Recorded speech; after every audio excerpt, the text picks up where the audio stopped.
Well, I think we may begin. I'm Mark Elliott. I'm the director of the Fairbanks Center for Chinese Studies, and as director of the Fairbanks Center for Chinese Studies, it's my privilege and great honor to welcome all of you to the 2014 Edwin Reischauer Memorial Lectures. This year's lectures, as you know, are being presented by Professor Nancy Schatzman-Steinhardt of the University of Pennsylvania. As you also know, this series traditionally has always comprised 3 lectures. This year is no exception. Today is the first, and tomorrow and the day after tomorrow, we will have the second and third lectures in this series. Each lecture begins at this time, 4:15, and in this place. So if you found us today, you should have no trouble tomorrow. You should have an easier time tomorrow, since you won't have the same security gauntlet to run, which I gather has been set up for the President of Ecuador, who I'm hoping will turn up at any moment. We'll see. There will be a reception following the conclusion of today's lecture and Q&A at around 6 o'clock, and that's just outside here in the concourse. Let me take this opportunity to thank the Reischauer Institute for Japanese Studies and the Korea Institute for graciously co-sponsoring these lectures, and also to express my appreciation to the wonderful staff at the Fairbanks Center, led by our executive director, Lydia Chun, for the work that they have done in putting this all together. Now, I'll introduce our speaker in just a minute. First, I want to say just a word or two about this lecture series. The Reischauer lectures are really the high point of the academic year for us at the Fairbanks Center. This series was established in 1985 by then-director Rod McFarquhar to honor Edwin Reischauer by celebrating his distinguished contributions to East Asian studies at Harvard. 1985, some of us may remember or know, marked the formal creation of the Reischauer Institute for Japanese Studies. Its independence dates from that time, and we've been celebrating the 40th anniversary of the Reischauer Institute this year. That also meant its separation from its previous governing unit, which was the Harvard Center for East Asian Research. And the Reischauer lectures remind us every year of the need to continue to think of East Asia holistically, even though we are now separate institutes: Fairbank for China, Korea, Institute for Korea, Reischauer for Japan. Of course, we have the Asia Institute as well, which didn't even exist in 1985. And this year's lectures, conforming to this idea of thinking of East Asia holistically, bear the title East Asian Internationalism and Beyond, Crossing Borders in Chinese Architectural History, and it promises to be a terrific addition to the series. I sometimes get asked, how come the Fairbanks Center sponsors the Reischauer lectures? Shouldn't the Reischauer Institute sponsor the Reischauer lectures? The simple answer is that the Chinese studies at Harvard, and in the US for that matter, owes a lot to Ed Reischauer. Reischauer earned his degree here at Harvard in the Department of Far Eastern Languages, as it was called, in 1939. He earned the second degree ever given in that department. And it was in Chinese studies, with a special field in Japan. That dissertation, of course, ended up the famous book on the travels of Edwin to the Tang court in the mid-9th century. It was published in 1955. And this book really epitomizes Reischauer's scholarly breadth and offers a point of departure into understanding East Asia beyond any kind of narrow national boundaries. Apart from that, for years, Reischauer taught the Harvard's most famous, most popular course in Chinese history, rice paddies. That began in 1939, the year that he finished his degree. He taught the first half of what was called Chinese 10, and that was pre-modern East Asia. John Fairbank taught the second half, which was modern East Asia in the history department. And they taught that class together for about 25 years until the mid-1960s, at which point rice paddies split and there was a Japan survey and a China survey. But for 25 years, he taught Chinese history here. So that's another reason why the Fairbanks Center thinks it's totally appropriate to be sponsoring the Reischauer lectures. Not to mention the fact that he and Fairbank co-authored the most influential textbook for East Asian history, Traditions and Transformations, which has been through, I don't even know how many editions over the years, and certainly many generations of people grew up on that book. And of course, I don't mean to downplay this. Reischauer did dabble in Japanese history from time to time. He did, in 1942, importantly, he taught Japanese, an introductory course in the spring term, to which he recruited promising Harvard undergrads. And there is an alumnus of this Japanese language program with us today. It's Professor Howard Hibbett. And I hope he won't mind my calling attention to his participation in that seminar again this time. The lectures this year, given by Professor Steinhardt under the theme we have. Professor Steinhardt is Professor of History of Art at the University of Pennsylvania, and she is Curator of Chinese Art at the Museum of Archaeology and Anthropology at the university. She earned her master's degree and PhD degrees here at Harvard with a dissertation on imperial architecture under Mongolian patronage, Kublai's imperial city of Dadu. And she completed work on this project while she was a junior fellow in the Society of Fellows.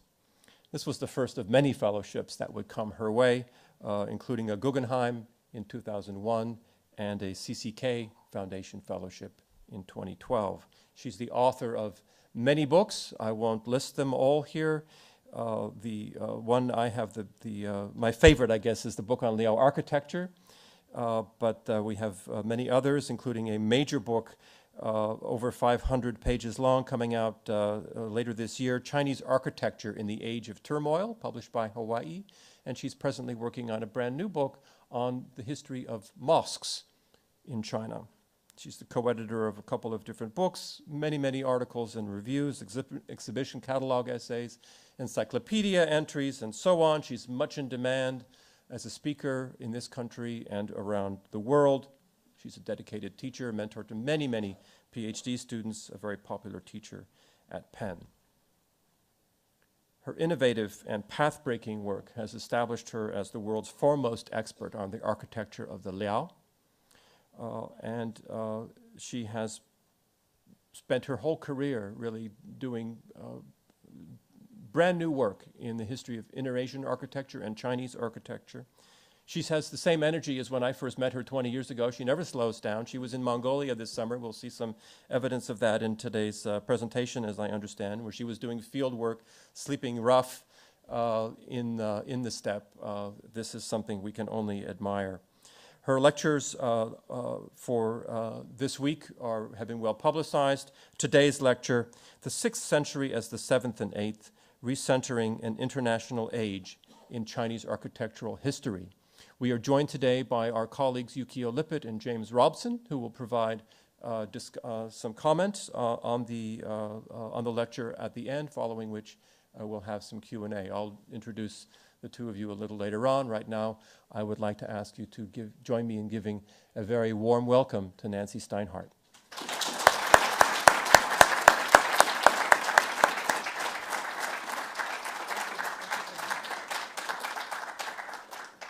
Thank you very much. We can probably turn down the lights in the back. I think somebody will know how to do that.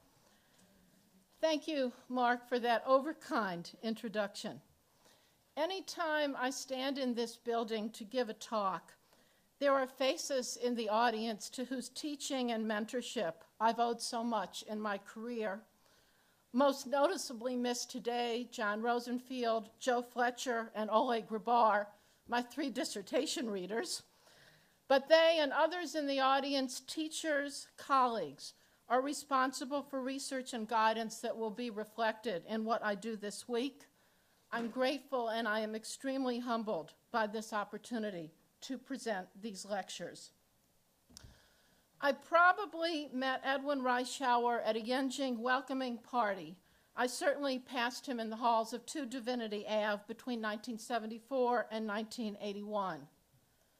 Like many here, my introduction to him was this book. I probably should have taken my own blue copy instead of what I got off the web with an ISBN number. But I used this when I was a freshman in the version of rice patties that I took. But my true introduction to Edwin Reischauer was when I read this, the book that was just mentioned. The idea of a monk pilgrim who traveled from Japan to China in the middle of the 9th century confirmed notions about an international Tang, the importance of emissaries who crossed from Japan to China, even one who was incarcerated by the Chinese government. The impact of the plan of a 7th, 8th, and 9th century city, the famous capital city Chang'an on the left, on the city plan of Nara and other cities in East Asia at the time, and that it was fitting that the oldest buildings in China were on Mount Wutai, on the left, where Edwin had traveled and found their sources in Nara, Japan, and that Edwin had touched Korea but had not traveled through it, because indeed Korea was not part of the narrative in the 1970s. But this was what one learned at that time, and it would guide research for at least a decade afterward, until we had open access to buildings across China to see enough so that we could make new assessments. Like my teachers, I first went to Japan to study old wooden buildings. I believed that they informed me about China, and I didn't get to Korea till the 1990s. The tendency to look to Japan to understand Chinese architecture has been driven by 4 forces. The first are on the screen. The 22 oldest wooden buildings in East Asia are in Japan. Number 23 is this building, and yes, it is on Mount Wutai. Second, 21 of the 22 oldest buildings in East Asia are Buddhist, the one on the top right, residential. The documentation for the transmission of Buddhist doctrine from China directly to Japan or from China to Korea to Japan is solid, and it was logical that Buddhist architecture in Japan could inform us about non-existent buildings in China where the same sects of Buddhism were practiced. The third and fourth reasons for understanding China through Japan take longer to explain. Third is what I like to call the field-defining problem of Chinese architectural history. And it's true, we shouldn't be embarrassed to say it. Why does so much Chinese architecture look like so much of the rest of Chinese architecture? And in terms of our topic today, is Japanese architecture really that different? It is a fact that the earliest notched wooden timbers date to circa 5000 BCE from Homudu, and we find pictures of them in an architectural treatise dated to the 12th century. And if you watch the repair of the Forbidden City today, you see craftsmen notching timbers in the same way. It's a fact that a plan that looks like a capital I, 2 large buildings connected by a corridor, is used in the Forbidden City and traces, at least today, to 1200 BCE, and surely there will be earlier versions of it found. In fact, much of what we say about Chinese architecture can be put into about 10 basic principles. Chinese buildings build along horizontal lines, major axes, and less major axes with spatial magnitude expressed along the horizontal. A vertical building always sticks out in China. It always looks somewhat unnatural on the Chinese landscape. Chinese buildings build around 4-sided enclosure. Those enclosures always have one focal building, but the buildings are never considered independent structures. Implicit in the name of a building like palace is that it's actually a group of buildings, and they also build around courtyards. Gates, always important in Chinese architectural space, they mark the entry to the whole, and they separate the more sacred space behind and the more profane space in front or outside. The core of a Chinese building is a flexible timber frame. Every component of that frame is modular. That module determines the rank. The building on the right is elevated on a higher platform, has more complicated bracket sets and a different kind of roof, and it is more eminent, and we can always tell this even if we can't tell the date of a building. But the fact is that Buddhist or Taoist, Confucian or funerary or palatial, Jewish or Islamic, from a garden or for a residence, built for the delight of imperialists and aspiring colonizers, or just for people seeking pleasure inspired by the Orient. All of these are secondary labels that are often apparent only when one gets inside a building or reads an inscription or a stele. The features that make Chinese architecture recognizable also render it recognizably exotic out of context. That's what you saw right here. But this ability to export and to make these features is because of the clarity, the simplicity, and the strong and powerful imageability, to use Kevin Lynch's term, the imageability of a building. And because Chinese buildings are so straightforward to copy. That's why it's been possible for Chinese civilization to maintain this profound cultural symbol, architecture, in the face of foreign influence. Part of the success of the system is that it's comprised of standardized parts like bracket sets and roofs and just a few very straightforward building types, halls, pagodas, the main one. Structures, however, that readily lend themselves to imitation, so that China and architecture are the dominant messages of almost any wooden building. The fact is that the Chinese timber frame easily reduces to a stick figure. But what this means is that anyone who aspires to empire as it exists in China can erect one of these buildings for a palace or for a temple as a first step, and then modular movement inside means he can transfer an altar to a throne or vice versa, and the exterior remains the same.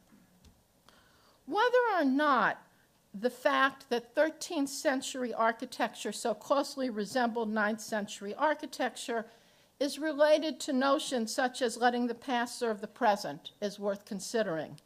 James Watson uses the phrase cultural standardization in referring to the perpetuation of ritual, particularly funerary rites over long periods of time, writing, "Herein lies the genius of the Chinese approach.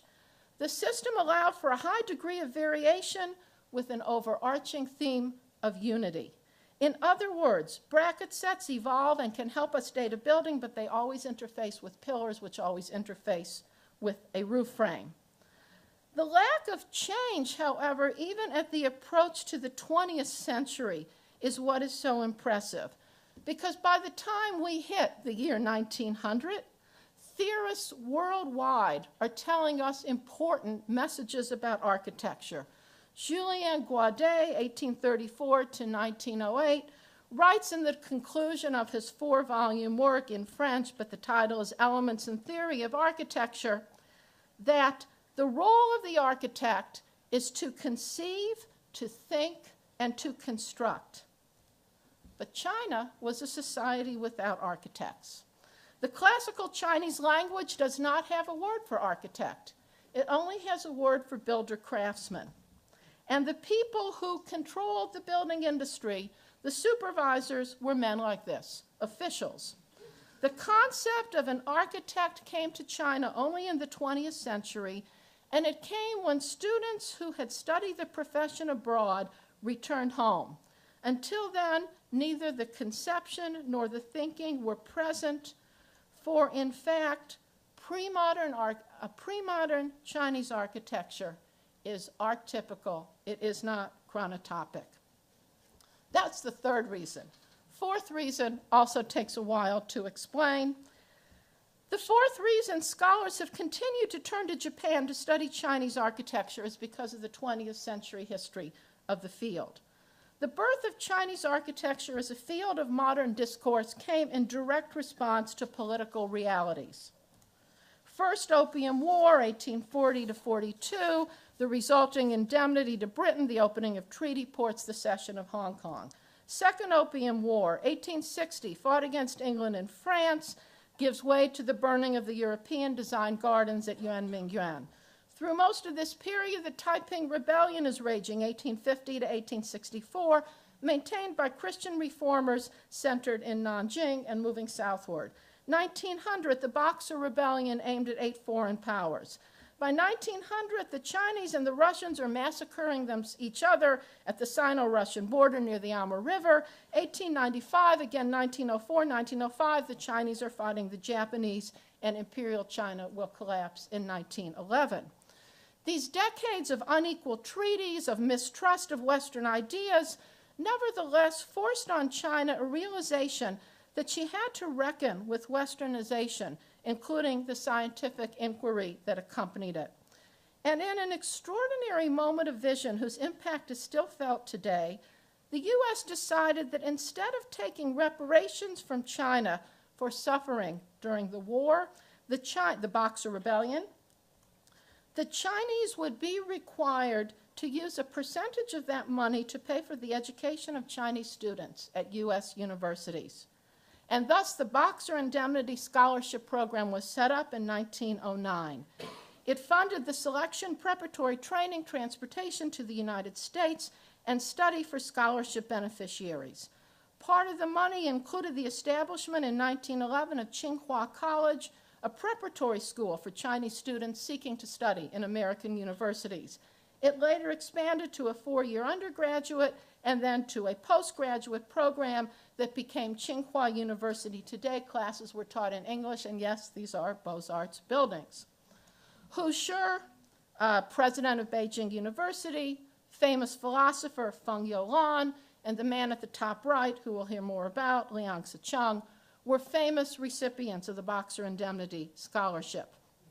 At least 30 recipients came to the United States to study architecture, and at least 20 of them came to the University of Pennsylvania. This is a group leaving China to study on Boxer Indemnity scholarships. They came to Penn. They found in class, third from the left on the second row, Louis Kahn, and 2 to his right, Yangting Bao. They were classmates. The most famous recipient of a Boxer Indemnity Scholarship was this man, a Boxer Indemnity Scholarship to study Chinese architecture, Liang Sicheng, shown here in 1905 with his famous father, Liang Qichao, on the right, just as he entered the Tsinghua Preparatory School. He came from Tsinghua to Penn. He married his classmate Lin Huiyin. They both studied at Penn 1924 to 1927. He worked in an architectural firm. And on the way home, they took the grand tour of Europe, where he made paintings of monuments that he had studied in class, like the one on the right. A second highly influential architect, architectural historian, was this man, Liu Duanzhen. He was a few years older than Liang. He received a strong education in classical Chinese beginning at the age of 4 in his clan school in Hunan, with the expectation that he would take the official exams and become a Chinese scholar official. This was not to be. He went on to a progressive school in Hunan and Changsha, and then in 1913, he became a student in Japan on a different Chinese government scholarship program. He entered engineering in 1916 and transferred to architecture in 1917. He graduated in 1921 from Tokyo Higher School of Technology with an education that combined practical design and the study of Japanese, European, and a little Chinese architecture. Chinese architecture came to him by way of men like this. These are the years of the Japanese occupation of Manchuria. And so the archaeologists, architectural historians came back to Tokyo, and they taught men like Liu Duanjun in their class. 1923, Liu returned to China. He established a program in architecture at Suzhou Specialized School of Technology that eventually moved to Nanjing University. Now, Liu had also seen wooden buildings. He had seen most of the oldest buildings that I showed you at the beginning. And in 1928, he began writing scholarly articles. They included studies of how Chinese architecture could be understood through Japan's earliest wooden buildings. He conducted his first field trip in 1931. This is the group preparing. It lasted 2 months. The students had more than 20 pieces of luggage that included camera equipment, measuring equipment, and the government guaranteed them safe passage on trains to do their work. This was actually earlier than Liang Sicheng's first field trip, but Liang's trip was later in the year 1931, and it identified this building, which was the earliest known Chinese building at the time, the Guanyin Pavilion of Dula Monastery. 6 years later, Liang would have what could be described as the field-defining discovery of his career, 1937, a Tang Dynasty building on Mount Wutai, where Edwin had gone, with the dated inscription of 857. Now there's a building 127 years earlier than the one that he had found in 1931. These two buildings fit perfectly into the archetype, a great tradition of Chinese architecture that anticipated what one saw in the Forbidden City. It also confirmed a classical tradition, such as the one that he had studied at Penn, one that could lead into a Renaissance and a Baroque and a neoclassic and ultimately a Beaux-Arts tradition, which came to be built in China when the architects who I've just mentioned returned. And Liang found compatibility in Japan. So top is China, bottom is Japan. This is a study that Liang did where he compared curved beams and ceiling types of a building in Japan dated 756 and one in China that he had found, and assumed that the Chinese prototypes were missing, perhaps would be found, perhaps no longer survived. Liang and Liu worked together in the Institute for Research in Chinese Architecture in Beijing. They went together to Sichuan and Yunnan when the institute relocated in the 1930s and 40s, when the Japanese bombings made it impossible for universities or many institutes to stay either in Nanjing or Beijing. Liang and Liu took field trips together. They published together. And they and others who returned from study abroad and joined their efforts came to be known as the first generation. They had 6 components to their task. They were educators, they had contemporary design firms, architectural historians, textual researchers, historic preservationists, and field workers. We are now on the 4th generation. People in Beijing trace their lineage to Liang. People in Nanjing trace their lineage to Liu. They shaped the field, and they wrote the textbooks that are still used today. They believed in an East Asian architectural tradition that began in China.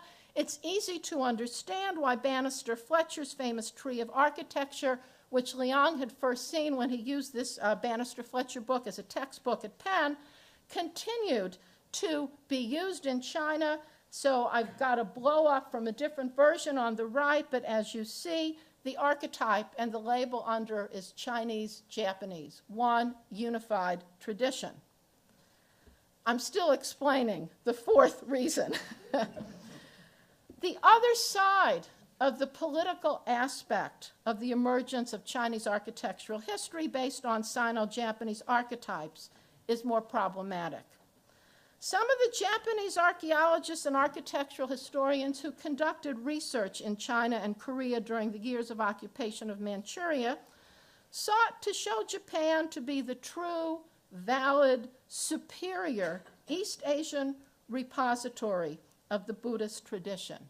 They looked to a building like this, the Phoenix Hall of the Byodo-in in Uji. Japan thereby became the caretaker of what the Chinese had not preserved themselves and the place where a tradition from even farther west than China, ultimately a Buddhist tradition from India, had come to its highest resolution. The idea of Japan as the final destination of Buddhist art and architecture based on Tang models positioned Japan as the pinnacle of East Asian civilization and the repository for its most glorious artistic achievements. It was another means by which Japan could fit into geopolitical ambitions of a greater East Asia co-prosperity sphere. Well, the fact is the Tang was an international age, and we learned this as recently as the last few years. So what you are looking at here is the inside of a tomb at a place called Shorum Bambagar in Bulgan, Mongolia, that was excavated in 2009. I'm showing you now the plan on the top, and below it is the plan of a tomb dated circa 706, first decade of the 7th century, in Chang'an, the capital of the Tang Dynasty. You see that even the air shafts come down to then the main chamber. This is not a well-published tomb, so I'm showing you a few of the murals. If I didn't tell you that these are sitting in Mongolia, I think that those of you who know Tang painting would say they come from Chang'an. They certainly come from that tradition. And these two examples of sculpture also come from the tomb. But even more interesting, the one comparison that I want to emphasize is that on the right you're looking at a line drawing of a building above an archway on top of top of the entry to the back chamber of a tomb dated circa 710 in Chang'an. And on the left, you're looking at a building from Shorum Bambagar with the same, in the same position. And that's what I'm looking for. Extraordinarily here, if you look really closely, right here, this is what you're looking at. The one in Mongolia even has the auspicious cranes, the good omen, that as far as I know, we don't have in any of the Chinese prototypes. But the fact is that our evidence of an international Tang still comes primarily from pictorial evidence. People still look at this woodcut done in the Song dynasty of the Jetavana monastery. They still look at transformation paintings of Buddhist paradises from the walls of Morgal caves at Dunhuang. We still have only 4 wooden buildings, and we have just a few more pagodas than that number. But if we look 1 century before the Tang, we have a very different image of East Asia, and it is indeed an international image. So China in the 6th century looks something like this. I'm beginning on the left. It begins with the movement of the Northern Way, their capital in, I hope you can read these. If I point, it's going to take me more time, but I'll do a little pointing. Capital right here, falls 493, and move to Luoyang. So that then takes us into the 6th century. In 534-35, the Northern Way splits into Eastern and Western Way. That's easier to see on the middle map. We have 2 more capitals now, one in Chang'an and one in Ye, which is in southern Hebei in 550. Eastern Way becomes Northern Qi, Western Way becomes Northern Zhou. They end in 577 and 581 respectively. And in the south, the capital remains in Jiankang. That's the city that is Nanjing today. We go from southern Qi, 479 to 502, to Liang in the middle, 502 to 57, and then Chen, 557 to 589. The sizes of the empires change, the capital doesn't, so we have 8 dynasties, 5 capitals, and only the southern rulers native Chinese. We begin in the city called Pingcheng on the map on the left, the city that's today Datong. This is the earliest Chinese monastery now known through excavation. It's called Siyuan Fuose. It's dated to the end of the 5th century because it's assumed to date before the transfer of the capital to Luoyang in 493. I am going to be interested in what might be up here later on. It is due south of this tomb, the tomb known as Yongguling. This is the tomb of Empress Dowager Wenming. She was laid to rest in 484. The monastery may have been part of her funerary complex. The tomb may have been constructed in response to the monastery. The only significant structure at that monastery is the pagoda that I showed you. If we seek a precedent for a monastery with one large pagoda, so here again, Suyuan Fosu, we probably have to go to the Taklamakan Desert, the southern Silk Road, southern part of Xinjiang province, where we have monumental towering pagodas as the focus of monasteries. So that's our first kind of plan. Our second capital in China gives us a different plan. There also was a towering pagoda. All that survives is the base, the Yongning Monastery, built in 516 by order of Empress Dowager Hu, burns to the ground in 534. We read that it had more than 1,000 monks' courtyards, single and multi-story halls, located amid greenery, so that in its entirety, even the Great Hall on Mount Sumeru and the Palace of Purity and the Touche to Heaven were no match for it.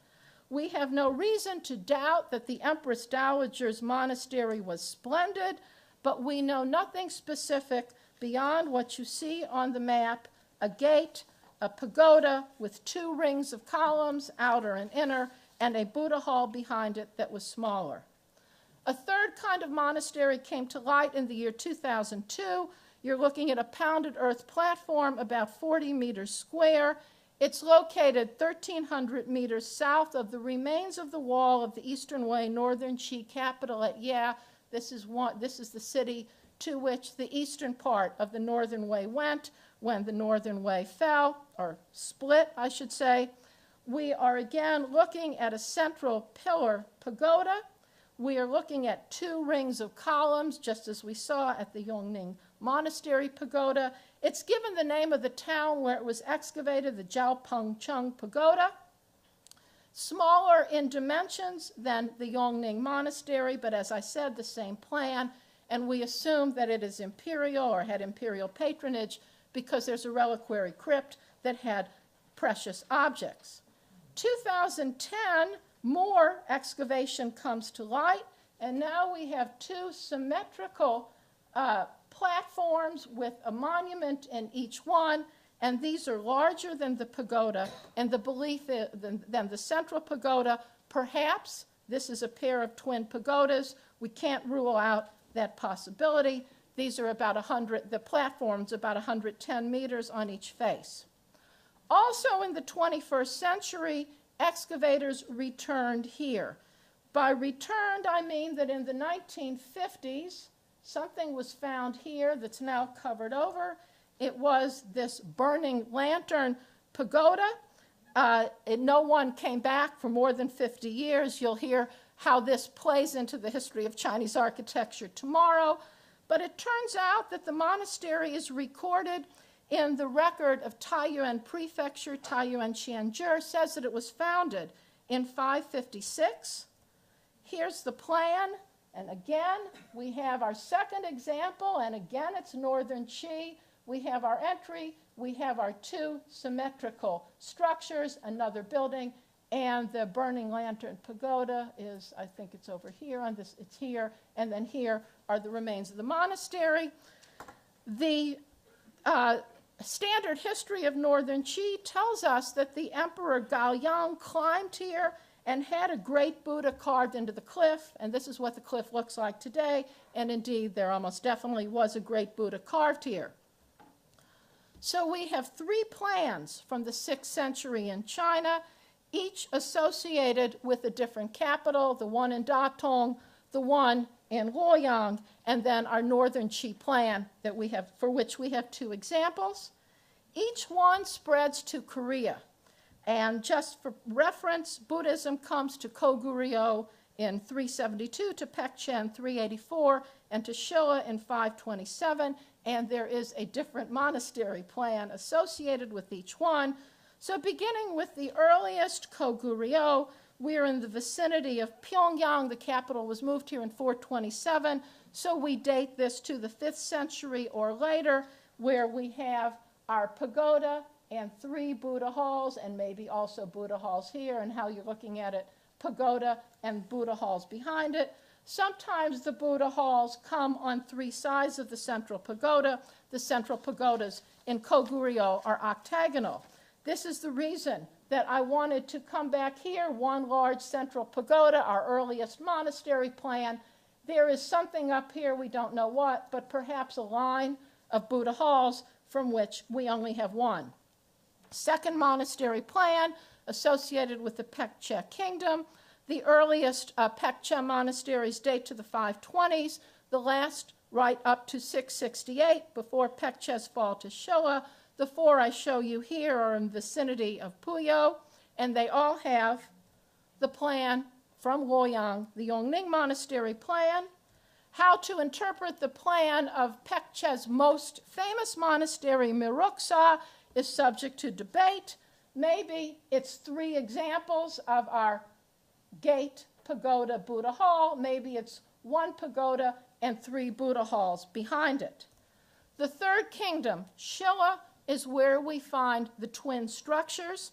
This is the remains of Hongnyon Monastery, and the fact that it was founded in 528 makes it very interesting because our earliest evidence of twin structures, presumably pagodas, here, perhaps here and here, from China is a little bit later. It's northern Qi.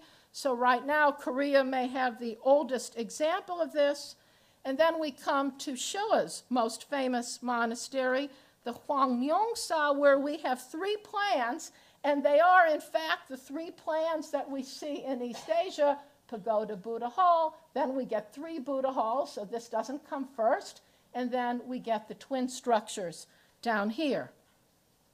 Then Buddhism comes to Japan, officially in the year 538 with the presentation of an image from the king of Pekche. We see all 3 Korean monastery plans, and we see 2 more. Yes, my dates here are now in the Tang Dynasty, but I'm allowing for movement of imagery and religion from the 6th century in China and Korea to Japan. And we are looking at the earliest evidence of Japanese monasteries. What we're looking at here is from what's known as the Fujiwara capital in the vicinity of Asuka, south of Nara. So we begin on the left with the Asuka-dera, founded in 588. Number 1 is a pagoda. We have 3 Buddha halls around it. On the right, a plan that's a little more challenging. The second of the 4 great monasteries of the Asuka capital has a pagoda and a Buddha hall and 2 gates. And the only precedent that I know of for this takes us to city planning in China, where we have 2 gates and we have 2 sets of structures behind, one the Hall of Audience and the other the palaces. And this indeed is the plan that we find in the Nara capital in Japan, but there isn't such good evidence to say that city planning and monasteries share a plan, but it is worth considering. What's more interesting is that we see in Japan with our 3rd monastery now the unity with 1 gate, the Kawada-dera, and the pagoda is now becoming smaller and the Buddha hall is becoming larger. And then the latest of the 4 great monasteries gives us our twin pagodas. The monastery on the left, the 3rd of the monasteries from the capital at Asuka, is located near a monastery called Tachibana-dera. So here's Kawada-dera, and here's Tachibana-dera, first built in 601, gate, pagoda, Buddha hall, gate. It's our Pekche, or Yongning Monastery plan, but in reverse. Conceivably, the reason for this plan is that orientation here had to occur in response to topography, but Chinese and Koreans and Japanese like to orient their important buildings to the south, so we go from here to here. One possibility, it can't be proved, but we can prove that the plan of the gate and the pagoda and the Buddha hall and the gate is widespread in Japan before the year 600. It's associated with a man known as Prince Shotoku, who was regent for his aunt when she was empress, Empress Suiko, and he built or designed not only the Shitennoji in 583, but he designed the first version of what is going to become the Horyuji, so gate, pagoda, Buddha Hall, and now you have a unified plan of the kind that we saw in the capitals from Nara. So 5 plans, as you see them here, from Japan. The international 6th century. Let's see what happens when we take a look at a tomb. You're looking here at the tomb of King Muryong, 462 to 523, Paekche Kingdom in the city of Gongju. It's distinguished by layers of alternating horizontal and vertical bricks. We have 4 rows often in the horizontal layer. Paekche is located just across the sea from Shandong Peninsula.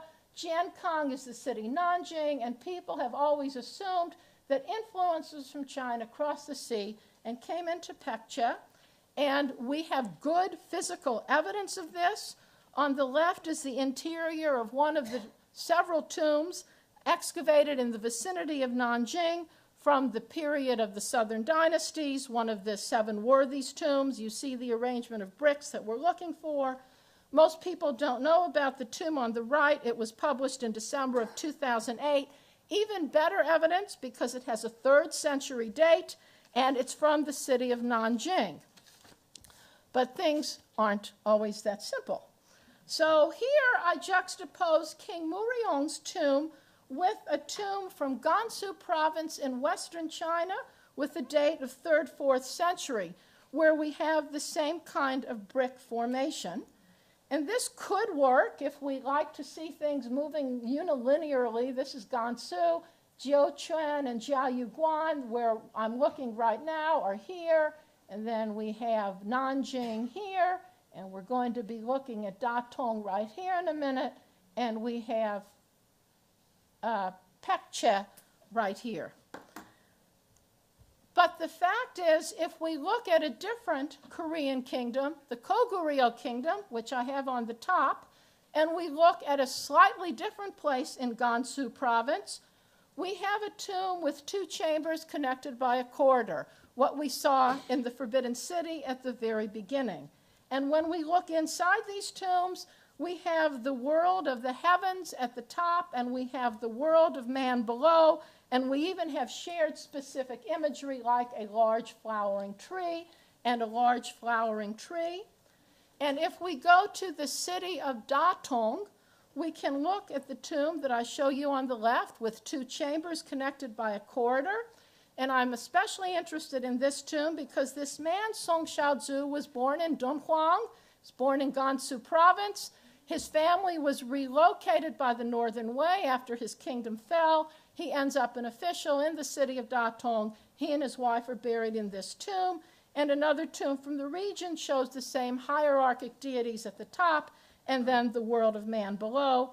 And perhaps we should be tracing this to a Han Dynasty source, the world of the heavens, the world of eminent men, most eminent men, emperors, and then eminent paragons of filial piety below from the famous Wu family shrines. What I've just shown you is that based on dated physical evidence, Goguryeo and Paekche, 2 different kingdoms, were both constructing tombs in the manner of tombs in Gansu.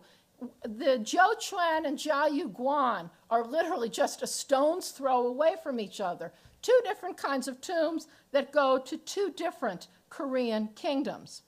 The 6th century not only shows China to be the source of architecture and imagery in Korea, there is sufficient evidence to talk about more than one center in China and to its spread to different kingdoms of Korea, suggesting perhaps more distinction among the Korean kingdoms than we sometimes realize. We don't have this kind of tomb information to take the comparison to Japan. And then there are just a very few standing buildings from China. This is one, it's actually a pillar, the pillar of righteousness, kindness, and beneficence, 6.6 meters in Dingxing County of Hebei, a firm date of 587. The structure on top looks like this. The platform is 28 centimeters and the base 79 by 69 centimeters. So it's a very small building, but I want you to notice two features. One is that we have entasis. We have a swelling of the pillars here, and the second is this arch that's known as a Chaitya arch because we see it at the entry to Buddhist architecture in India. That's your bottom right. And we see it proliferate in the 6th century in China.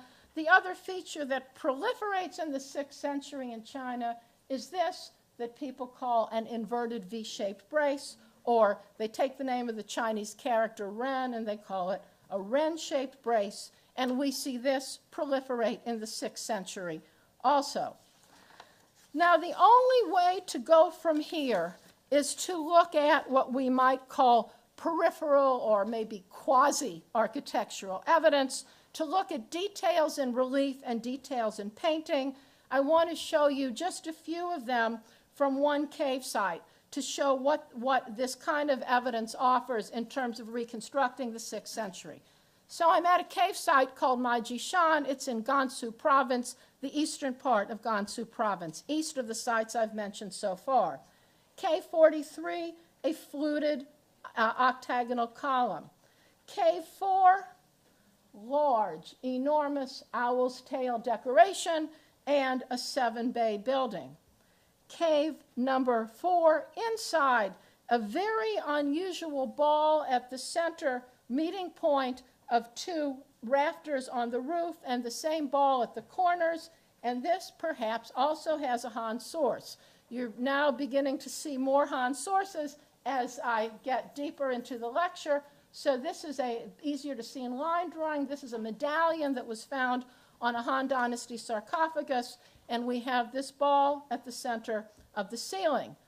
What we call an inverted, what we call a truss, but with no post here, no king post. This is our first hall on Mount Wutai, our second hall on Mount Wutai. People always wonder if we should have this feature. Maijishan tells us in the 6th century we didn't see it. Here is what Liang Sicheng was looking for. The curved beam that we have in the East Hall in China, we have it in Japan, but we have it at Maijishan in the 6th century. And this very interesting feature, the suspended fish, Geigyo in Japanese or Xuanyu in Chinese, we see this in much later architecture, especially in Japan. We have it here, 6th century in China. Sarcophagi, sarcophaguses, provide the other kind of evidence. We have many of them from the Tang Dynasty, but like the Tang buildings, they're kind of generalized. They don't give us the kind of specific information that I'm about to show you from the 6th century. And by way of background, we have evidence of architecture from sarcophaguses as early as the 5th century on the left. We have many examples, such as the one on the right from the Han Dynasty. Our official Song Xiaozu was buried in this sarcophagus, and it has our inverted V-shaped brace and our very simple bracket arm with just 3 parts at the top. Our octagonal column that we've seen proliferates in the 6th century, but we take it back to the 4th century on the bottom left, and we take this back to the Han Dynasty also, and that's what you're looking at on the top right. Across the river, Museum of Fine Arts, we have this sarcophagus. It belonged to Ning Mao, who died in 527. It has the 3 fundamental components, that is the elevation platform, the walls, and the roof, and also the 3 pieces of a wooden frame, bracket set layer, the column layer or pillar layer, bracket set layer, and roof frame layer in wood. Kind of generalized, but sometimes when we're lucky, we get specific features. These are pieces of a wooden sarcophagus. It belonged to a man named Shudi Huiluo. He died in 562. He was buried with his wife the next year, and we have very specific bracket sets, and we even have a kind of brace with 3 little flutes on it, Timu, that we find in later architecture as well. And this is how it looked on the left when it was found. On the right is how it's been reconstructed. But the sarcophagus I am most interested in is this one. It belonged to a man known as Master Shur, who died in the year 579, was buried in Xi'an. The bracket sets are a little bit more complicated, but this feature is the one that is most interesting. So we've got our 3 pieces on our bracket set, and we've got a block, and then we've got another little piece right there. It has a name. It's called Mindo. We also can find it in painting in the Muagal caves back in the Tang Dynasty, but I'm pushing all these features that we've associated with the Tang back, as you can see. I'm also emphasizing the fact that this kind of evidence that I'm using is excellent not only for specific features, but to emphasize this idea of archetypes, what I said at the beginning.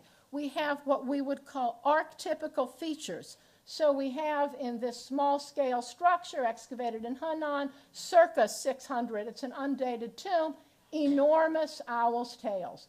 Rafters that curve, and wood really couldn't work this way. Enormous bracket arms. You'll see why I'm interested in them in just a minute. We have to have a tiny bracket set, but it couldn't support anything. We even have a band with lotus petals on either side. We have pilasters, all the features that we need to tell us we have the archetype of China. I showed these buildings to get back to Japan, because the small buildings raise the same issues as using Japanese buildings to inform us about lost wooden architecture in China. The place one turns most often is the Buddhist monastery Horyuji. This is the monastery founded by Prince Shotoku, at least the original part down here was founded by Shotoku. It's fitting to turn here because 10 of our 22 oldest wooden buildings in Japan are at the Horyuji, and we're most interested in 4 of them. The Buddha Hall, known in Japanese as the Kondo, an unusual structure by any measure in East Asia. It's a 1-story building. It appears to be 2 stories with an extra set of roof eaves, but I'm interested in it because we have our Mindo here. We have this extra piece, or Sarato. We have a curved cloud-patterned bracket arm, and we have our inverted V-shaped braces. Same features on the gate from the Horyuji, what's known as the central gate. These cloud-shaped bracket arms, our inverted V-shaped braces. We also have entasis in pillars. I show you only this picture of the pagoda to mention that it has a central pillar running through it, and in the covered arcade, we have our curved beams. So in the 3 buildings that we look at, we have the features that are going to figure most prominently in our definition of the archetype, and we'll see now where it traces. Now, what's the date of these buildings? The date of everything at the Horyuji is controversial. I don't have time to explain the controversy. Everything has to have been there before the year 747 because all of these buildings are mentioned in an inventory of the monastery. People and I also use the date 710 for what you see here. Again, we're in the Tang Dynasty. There is some thought that maybe the original buildings from Shotoku's monastery or buildings that looked like them were moved. Maybe there were some old building parts used, maybe not. We have other evidence from Japan earlier than the Horyuji to show some of the features that I'm interested in, like the very long bracket arm, like the cloud patterning. Same thing here at a shrine that's dated to the mid-7th century. Everything that I have just shown you in the 6th century in China and at the Horyuji, the fundamental features are found in 3-dimensional evidence from the second part of the Han Dynasty in China, the 1st and 2nd centuries. So here you're looking at our long bracket arms and the fact that they undulate, not exactly in a cloud-like pattern, but they undulate.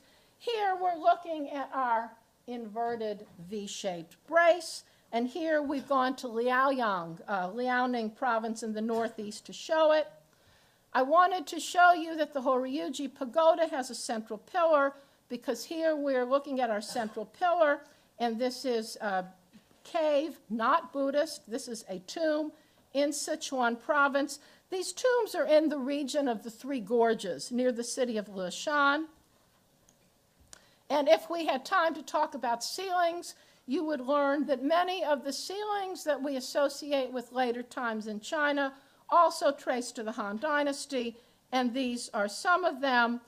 In other words, information from Han suggests that indeed China probably is the major generating force of architecture in East Asia, but perhaps the prototypes are Han, perhaps they will trace even earlier. 5 concepts have been central to this talk, and at least 4 of them will continue to be important tomorrow and Thursday. First, Chinese architecture can be described as a closed system. This is a term used to describe the interaction of parts in the natural and social sciences. Sometimes it's traced to Hegel's attempt to explain historical development as a dynamic process. To the biologist Ludwig von Bertalanffy, 1968, to him an open system was one in which there's an exchange between matter and its environment, or in which there are import and export of components. A closed system is one that functions fully without interchange. Chinese architecture has been almost exclusively a closed system. Almost nothing from the outside penetrates, but instead China exports to open systems like these, and therefore is always identifiable. I showed the Han material to emphasize not only that what we sometimes assume came from India, like a central pillar cave, existed in Han China, but when we look at a map and see where the Han had their commanderies, we can see that construction remained in those places even after Han fell. It was there for the taking by anyone from Koguryo to well into Xinjiang province today. My second point, relevant only today, is to suggest a parallel with Peter Brown's field-defining term late antiquity, dated variously from circa 250 to circa 750. And I'm about to adapt from his book with Glenn Bowersock and Oleg Grabar. And what I put on the screen, what I'm about to read to you, I've used the word Han every time he writes ancient Rome. I've put in China's classical age when he writes ancient Greece, and I've substituted Buddhism for Christianity, and this is what you get. The Han past was interpreted and often remade during the 6th century and perhaps earlier through palaces and monuments to emperors that stood alongside or on the ruins of houses of Buddhist practicing emperors. Philosophical writings of China's classical age and Han were still read, albeit selectively, and known to writers who shaped the more Buddhist philosophical tradition of the 5 centuries following the fall of Han. Mendicants and clergy, some sponsored by the church and others with sectarian beliefs, wrote and proselytized. Ethnicities were many, they mattered, and the pre-Han and Han concept of the barbarian was an important factor in these centuries of war and violence. Empires and smaller states rose and fell across the farthest reaches of the old Han Empire. Buddhism dominated life and thought, but other religions gained momentum and were present, and amid all the turmoil, families continued and occasionally prospered on farms, as craftsmen, in trades, and through mercantilism. And then I took another paragraph out of his book, and I did the same thing. That's at the bottom. Rulers in the Chinese period of late antiquity sought to construct a world of imperial power modeled after Han China. They were the greatest patrons of the age. They viewed architecture and cities as ways to identify themselves as supreme rulers of all the territory that had formerly belonged to Han, including Han's outpost commanderies and regions beyond those borders. Many of the rulers were Buddhist, still more of them patrons of monuments to glorify Buddhism. 3 more points. How does Han architecture or Chinese architecture come to be built outside of China? We readily say craftsmen and handbooks, yes, no doubt, and I think there is something else. In his study of understanding the past through memory rather than direct contact, Eviatar Zerubbabel justifies applying collective memory to ancient and non-European contexts, as well as modern Europe, which is his subject. This memory, or perhaps it's better to say this imagined vision of China, made it possible from the fall of Han until reunification in circa 600 for Chinese-style architecture to be constructed in Kew Gardens or in Korea or in Japan, and for it to appear on the walls of caves. Rulers saw Chinese architecture when they conquered, even if they destroyed only to rebuild it in its likenesses. A vision of something outside and what it symbolized would bear fruit in every part of Asia touched by China for many centuries after the 6th, particularly when parts or all of China were ruled by foreigners. Fourth, you've probably wondered why I haven't quoted more texts. I will do that in the 3rd lecture. But this push-pull between text, image, and excavation probably has been explored in every graduate seminar on any aspect of Chinese art since 1949. For the period that we are dealing with, the texts just don't give us specific enough information. I quoted from the record of Buddhist monasteries of Luoyang, Chinese of course, when I mentioned the Yongning Monastery of Empress Dowager Wu. Another quote from that text goes, "The emperor built cool wind tower on the terrace so that he could ascend to view the Luo River. Below the terrace were a curved lake and pond. To the east was another tower. To its east was the wooden angler's terrace that rose 20 zhang." We have a specific measurement. The hall had red pillars with carved rafters, and pictures of immortals were displayed in rows. The emperor came here to escape the summer heat. From the record of eminent monks, continued, in the year 520, the emperor repaired monasteries for his parents, one with 36 sub-temples, one with a 7-story pagoda. That's very specific. A main hall with 8 golden images, and lecture halls for more than 500 nuns. Another text about the city of Nanjing, written in the 8th century, tells us the Tongtai Monastery had a 9-story pagoda with 6 large halls and 10 smaller halls. There were meditational rooms, east and west platforms, trees, other plantings, and a pond. It took more than 10 years to complete, only to be destroyed by an earthquake. The texts support what we find, but they don't describe how the buildings are put together. They cannot be used except in conjunction with the sites. My methodology today, and largely in the next 2 days, is to turn to the buildings as the primary source. Sometimes those who write the texts have never seen the buildings about which they write. And then, of course, there are some buildings, including what we see tomorrow, that have never been recorded. What then about this reliance on architecture in miniature or in relief or in paint? Again, we do this primarily today. The validity of using small-scale objects that are surely, that are surely not replicas, but which replicate specific parts, has been with us for more than 70 years of Chinese architectural history writing. The first modern books about Chinese architecture explained everything before the 9th century with these kinds of examples or evidence. Rolf Stein continued to use them and other non-structural evidence in The World in Miniature, 1943. Old ideas may deserve to die, but often there is some value in them.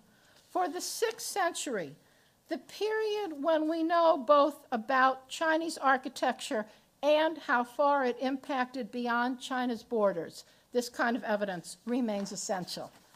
Thank you. Took off here.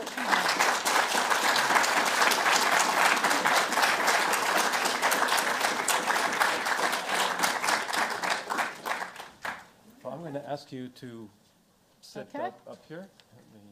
Seats marked. Okay.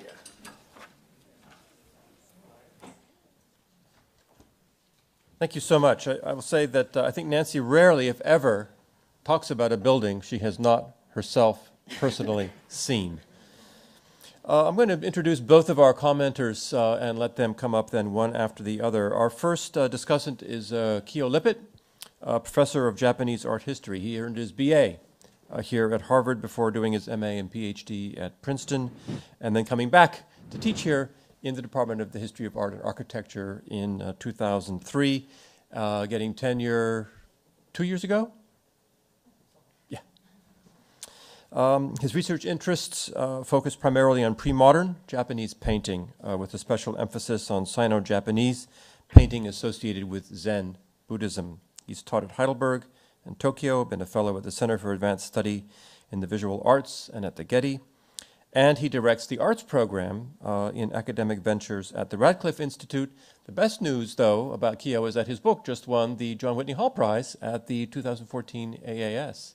So congratulations, Kyo, on that. That's great. And our second commentator, another colleague here at Harvard, James Robson, professor in the Department of EALC, got his PhD from Stanford. And specializes in the history of medieval Chinese Buddhism and Taoism. His book, Power of Place, won the Stanislas Julien Prize and the Numata Prize in Buddhism. He's now working, some of us have heard some of this work, on the history of the confluence of Buddhist monasteries and mental hospitals in Japan. He's one of the few faculty colleagues I was thinking of who is on the executive committee of both the Fairbanks Center and the Reischauer Institute. And so he really epitomizes this kind of straddling that Ed Reischauer does. It speaks to his extraordinary breadth and also to the fact that he's a really cool guy to hang out with. So I will turn things over then to first Kyo and then James, and then we will open the floor for questions.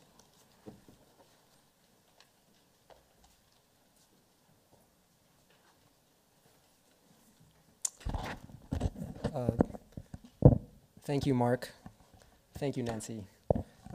It's a privilege to be able to address this first lecture by Professor Steinhardt for the Reischauer series. And what I'd like to do first is to kind of, I think, situate slightly more panoramically what her efforts today, but more broadly, her intellectual and scholarly projects over the years have meant for East Asian architecture, because the study of East Asian architecture doesn't exactly constitute a field in the Anglophone sphere, in the sense that there aren't yet enough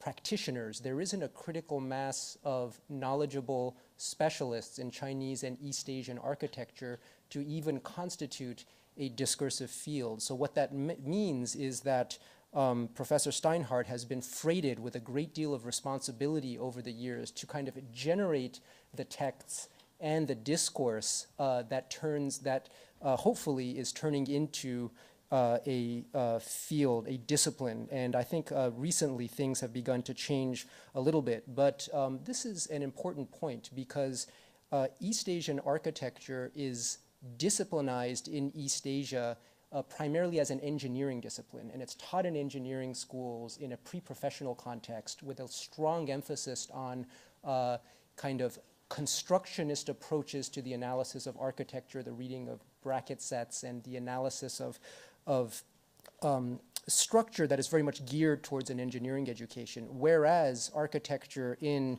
the Anglophone sphere is, of course, taught as a kind of liberal art, a humanistic discipline, which is born out of the efforts to make architecture the equivalent of acts of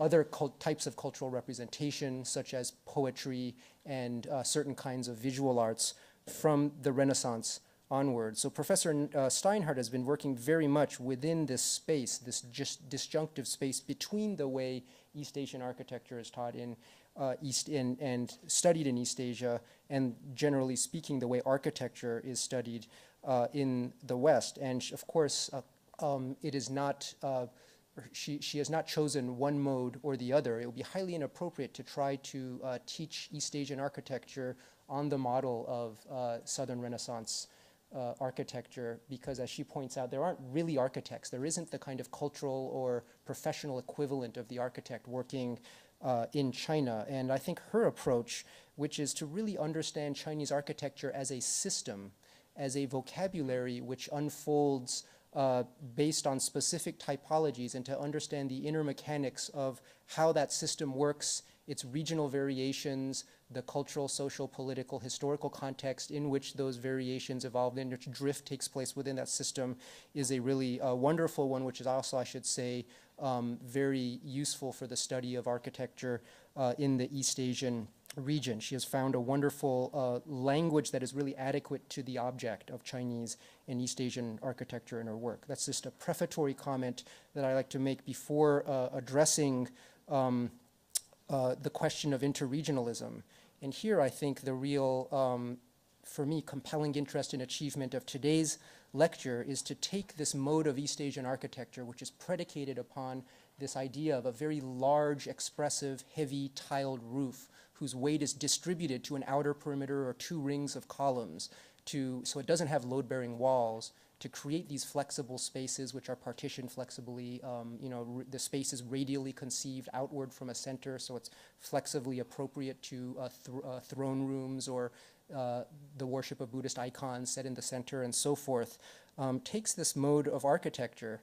And traditionally, it has been understood to have disseminated in this very vague way throughout an East Asian macroculture for timber frame architecture, whose earliest buildings, as she points out, are really in Japan in the 7th century. And the entry point for studying this East Asian macroculture of timber frame architecture has traditionally been Japan and Nara and the buildings from the late 7th and early 8th centuries at Horyuji and elsewhere. And she has kind of relocated that entry point to various cultures of building and sites in China itself, thereby creating lots of ripple effects and all kinds of, necessitating all kinds of readjustments, which we're still all going to be in the midst of making for many years and decades to come.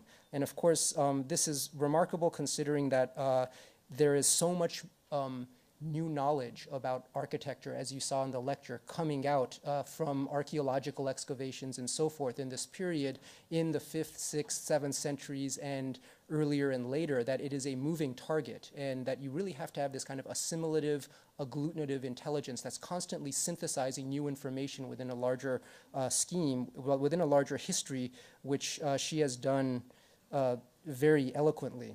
Now, I just wanted to make two more observations about today's lecture and interregionalism, the first of which pertains to the consequences of understanding, of moving back some of the centrifuges for architecture that we associate with China in this period, from the Tang to earlier, to the pre-Tang era, which for me is very interesting in thinking about architecture in Korea and Japan, because you are talking about a decentralized period in China where you have multiple centers for government and multiple cultures of building.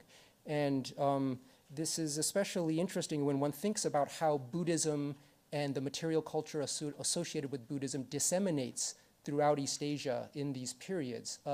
Primarily, as Jonathan Best and others have pointed out, they disseminate through acts of diplomacy at the very top of the food chain. In other words, Buddhism, of course, doesn't disseminate through the proselytizing activities of lots of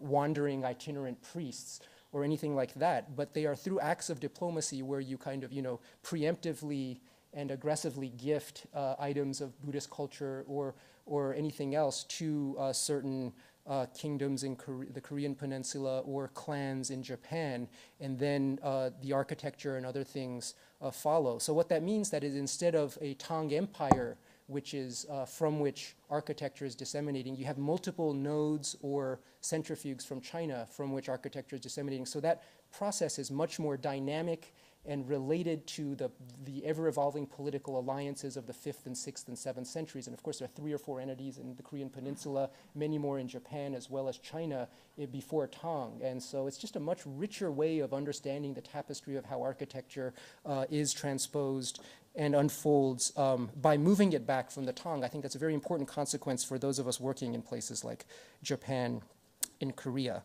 And finally, I'd like to address this concept that Professor Steinhardt proposes about Chinese architecture as a closed system, which when it is transposed to other regions becomes an open system, is moved into context, I should say, in which there is an open system, and thereby it adjusts accordingly, is conditioned and inflected in slightly different ways by its new regional context. And I also find that very enriching for the study of architecture in, as she calls, the international East Asian sphere in this period.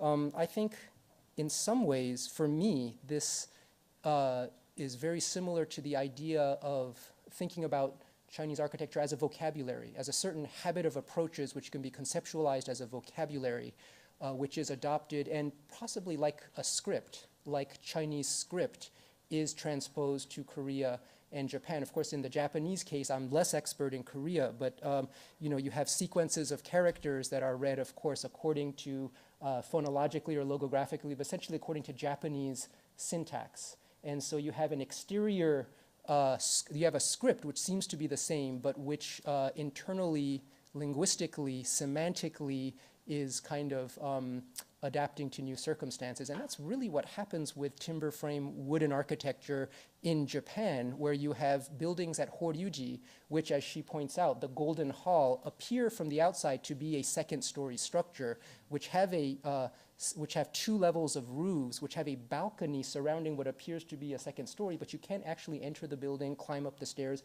and come out on the balcony and look out at your surroundings. It's too small a space.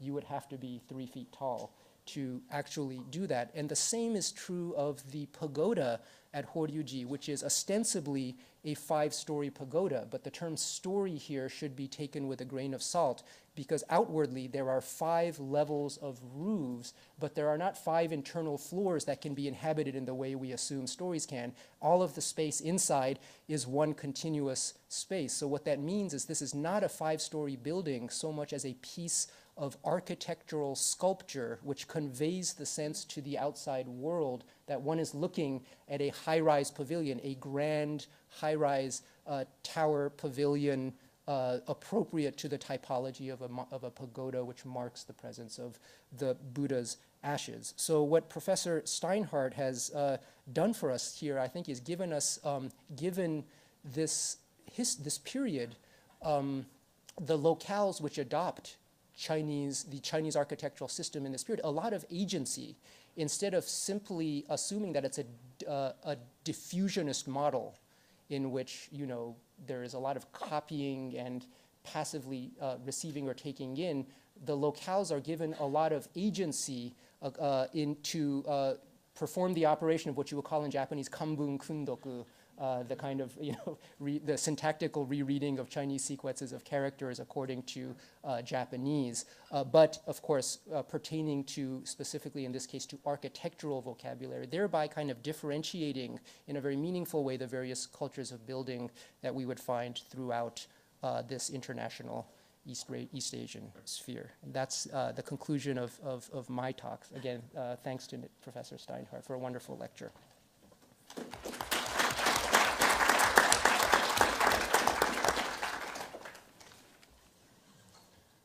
Great. Thank you very much, Nancy, for that wonderful and very rich talk. So following Kyo is always tough because he actually knows something about architecture.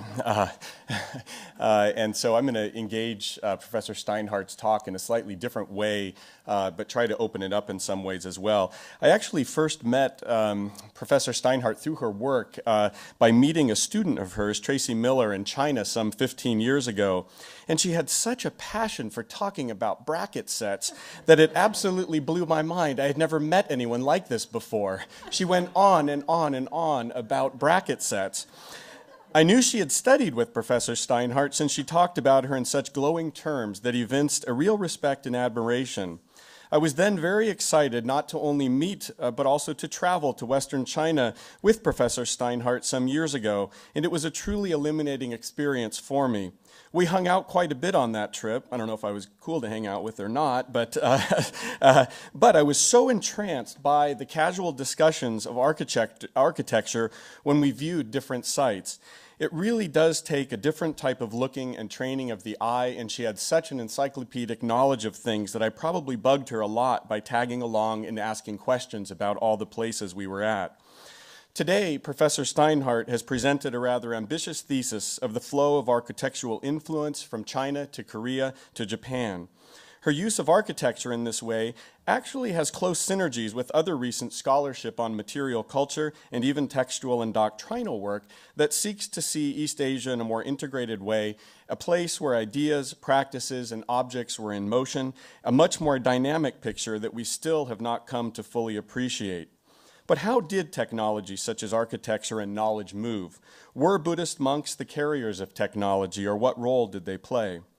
A few specific terms came to mind to me as I listened to Professor Steinhardt's lecture today, and I would say that the two are the words transformation and transposition, particularly as linked to miniaturization. I'd like to first underscore the point that she raised about the multifunctionality of the same architecture. Not just in terms of a model, but what we might call architectural transformation itself. Indeed, Buddhist monasteries enter the historical record as fundamentally transformed sites. A record in the Historical Digest of the Buddhist Order says, for example, that according to the explanation of names, the term si, or monastery itself, originally designated the name of a government office, a homophone, si. When monks coming from the West arrived in China, they temporarily resided within government offices. In order to not forget their original connection to government office, when they moved to separate institutions, they continued to use the word si in order to refer to their new residence. This is the origin of the name used for Buddhist monasteries, or the Sang Si. Other terms used for temples and monasteries, such as dian or tang or yuan, also derive from terms used for administrative offices. The initial connection between Buddhist monasteries and imperial administrative offices was retained in more than just name. Indeed, throughout later Chinese history, it became common for officials or elites to donate their private palatial residences in order to have them converted into monasteries. There were no major issues involved in this repurposing, or, as we might say today, upcycling. Although Buddhist Vinaya prescriptions state that, quote, the construction of a residence was not to entail the destruction of plant life or ancient sanctuaries belonging to other religions, we know that transformations happened on a grand scale. The transformations, or the multi-use of sites, comes out clearly from one temple record that I've read involving the Shengye Chan Si, and it goes like this. A source says that Yu of the Xia dynasty, one of the great old sages, built the refreshing palace in order to make offerings or to pacify an image of Shun, another great old sage of the past. During the time of Tang Wuzong, it fell out of use. Lady Yang Ziying granted some money to restore it, and the name was changed to the Gratitude to the Nation Monastery. Another record says, this is the old site of Yu's palace. During the Zhenghe reign of the Northern Song, it was renamed as the Shenqiao Gong, or the Divine Imperium Palace, a Taoist temple. Later, this Taoist institution was again converted back into a Buddhist monastery. So not only is the structure multi-adaptable, but the same actual place was being cycled through first an old shrine to sages, then a Buddhist temple, and then a Taoist temple, and then back to being a Buddhist temple. And never did they change anything about the structure. At different junctures of history, we even find imperial decrees for one religion to take over the buildings of a different tradition. The Tang writer Sun Yazhi, in one inscription, even, quote, celebrated the expulsion of monks from property seized from a local cult in Shanxi, and also lamented the spread of Buddhism at Confucianism's expense. As prevalent as these cases of sites that were transformed into Buddhist monasteries are, we should be clear that the transformation was not just in one direction, and Sun Yazhi's inscription goes on to suggest that by the Tang, there were backlashes against the Buddhists for their aggressive conversions of these places. Dumu, for example, wrote a commemorative inscription that notes that, quote, a Confucian pavilion was built with materials collected from destroyed Buddhist shrines. So even the parts themselves could be reassembled in these different ways. And I could go on and cite others. There's even cases of Buddhist monasteries then turning into Manichaean temples as well. So this type of conversion of architecture would not be surprising to scholars of other religions.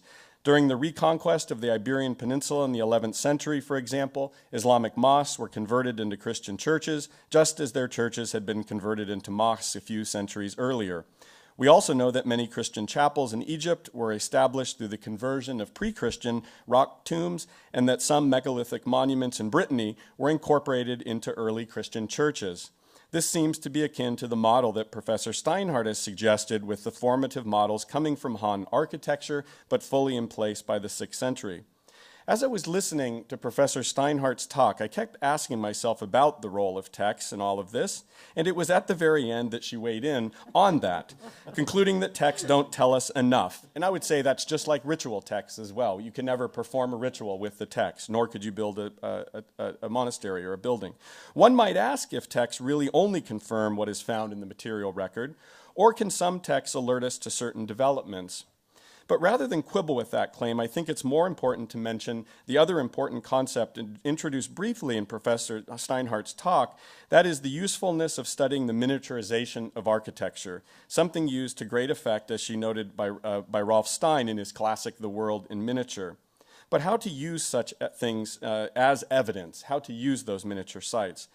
There is actually good evidence for this from other parts of the world that's presented in an elegant little article by Jonathan Z. Smith entitled Constructing a Small Place that might be worthwhile taking into consideration. He describes, for example, miniaturized versions of the Church of the Holy Sepulchre that resemble little playhouses. One description, he says, although such a Holy Sepulchre still replicates the architecture of the real Holy Sepulchre in Jerusalem, its architectural form loses its functional meaning. The object begins to strike the eye more like a large piece of sculpture than a small piece of architecture. It is as if the entire Holy Sepulchre had been reduced in size, shrunk to a model. He argues in a way very similar to the call at the end of Professor Steinhardt's talk, that miniaturization produces a kind of clarity missing from both the original and large-scale copies. He also invokes a shrewd observation by Levi-Strauss in his own meditation on miniaturization that says, quote, reduction of scale seems to result from a sort of reversal in the process of understanding. He goes further to say, to understand a real object in its totality, we always tend to work from its parts. The resistance it offers to us is overcome by dividing it. Reduction in scale reverses the situation. By being quantitatively diminished, it seems to us to be qualitatively simplified. In the case of miniatures, in contrast to what happens when we try to understand an object of real dimensions, knowledge of the whole precedes knowledge of its parts. The intrinsic value of a small-scale model is that it compensates for the renunciation of sensible dimensions by the acquisition of intelligible dimensions. I think it's a really interesting concept that, and you're onto something to keep using this theory that had been proposed in the past as well. So then, what about miniature stupas, which didn't come up in the talk today? This leads to one reservation that I'd like to mention in regard to what has been, Kyo mentioned as well, about the closed system model that is proposed. Professor Steinhardt did well to introduce, I think, the regional nature of architecture in cases of Korea and what went to Japan, and we do seem to find regional difference in Chinese architecture. I suspect that there is a paucity of extant buildings, but is there one thing called Chinese architecture that functions fully without interchange? As Edward Said has so elegantly formulated in a wonderful little book about beginnings, much less well known than his Orientalism, beginnings are always lead back to contested terrains. Is China the end of the road in tracking styles back to the West, or does it go to Central Asia or to India? I ask this to play the devil's advocate, of course. Indeed, it seems that Buddhists did not bring an elaborate architectural repertoire with them to China. But was Chinese architecture as closed as Professor Steinhardt has presented it? What about things like stupas that became iconic pagodas in China? I just raised that as a question. Or perhaps we might consider things called sutra repositories or scriptural pagodas, which is something that is indeed found at Horyuji in the 7th century, as well as at other sites in Japan, but is described in texts as, yes, like its predecessors in China, but also bears a close resemblance to Dao Xuan's description of such structures in his plan of the Jetavana Monastery of India. Ever since I first encountered Professor Steinhardt's scholarship, and even more importantly, ever since I had the chance to travel with her to many sites in Western China, I've never been able to look at built objects in quite the same way. Indeed, it's impossible for me to enter a temple or a shrine without looking up, to appreciate the bracket systems, and to look for inscriptions on main beams. I feel in some ways like I've walked into chapter 3 of Jonathan Swift's Gulliver's Travels, where we arrive at the Grand Academy of Legado. This academy is not an entire single building, but a continuation of several houses on both sides of the street. The traveler is received very kindly by a warden and went for many days to the academy. Every room has in it one or more what are called projectors, the scientists exploring different projects. The first man seen has been 8 years upon a project for extracting sunbeams out of cucumbers.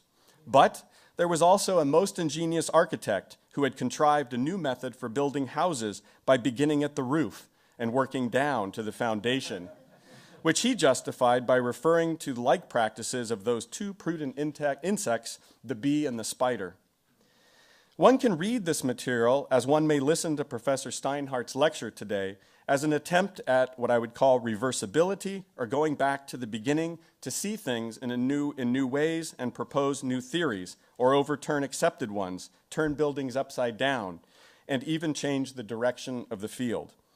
Even if I'm primarily a text scholar, you have certainly attuned my eyes to thinking about the ways that architecture can be read, especially from the top down, and I thank you for that. I'm very much looking forward to the fresh ideas that are to come in the lectures to follow over the next 2 days. Thank you.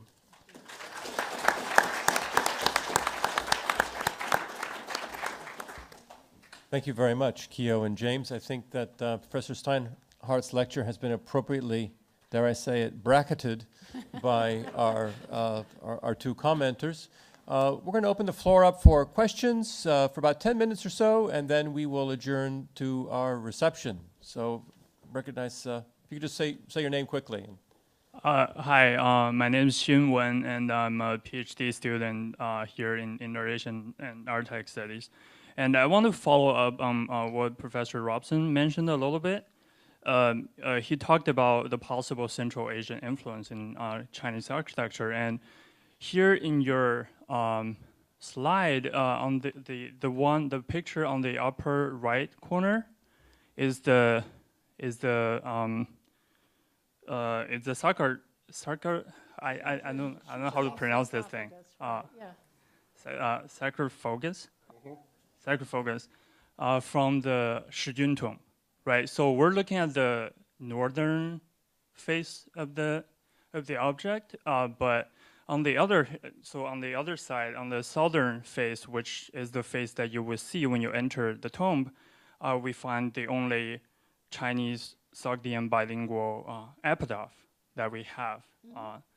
And also, from what I read, a lot of art historians read Sogdian motifs in the relief around this object. So I was wondering so from a certain aspect, you could see this object as a Sogdian object and not a Chinese object.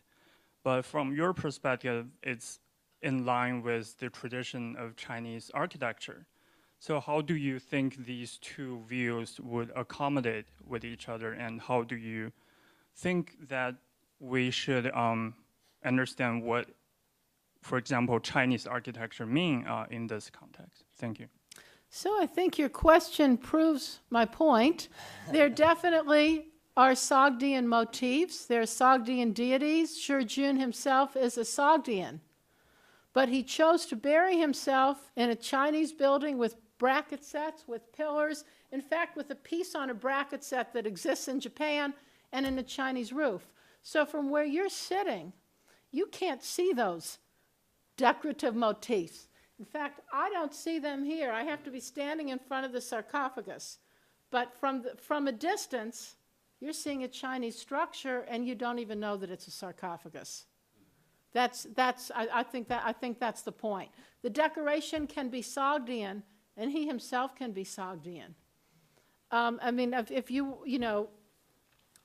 I can talk for a minute about the stupa and the open and the closed system, that's why when I was talking very quickly about the Chinese, about what should exist in Chinese architecture and space, I showed the pagoda, and I said it always sticks out as unnatural on the Chinese landscape. Now, the fact is, the single pagodas that I showed you from the Taklamakan Desert are stupas in Central Asia, and they date no later than the 4th century. But by the time we enter China, those roof tiles and bracket sets overtake them. So it becomes part of the Chinese system, but you're right. The stupa is the one structure that the Chinese never could figure out exactly how to accommodate. That's why there can be one, there can be two, it can be on the axis, it can be twin, there can be three, it can be in its own precinct.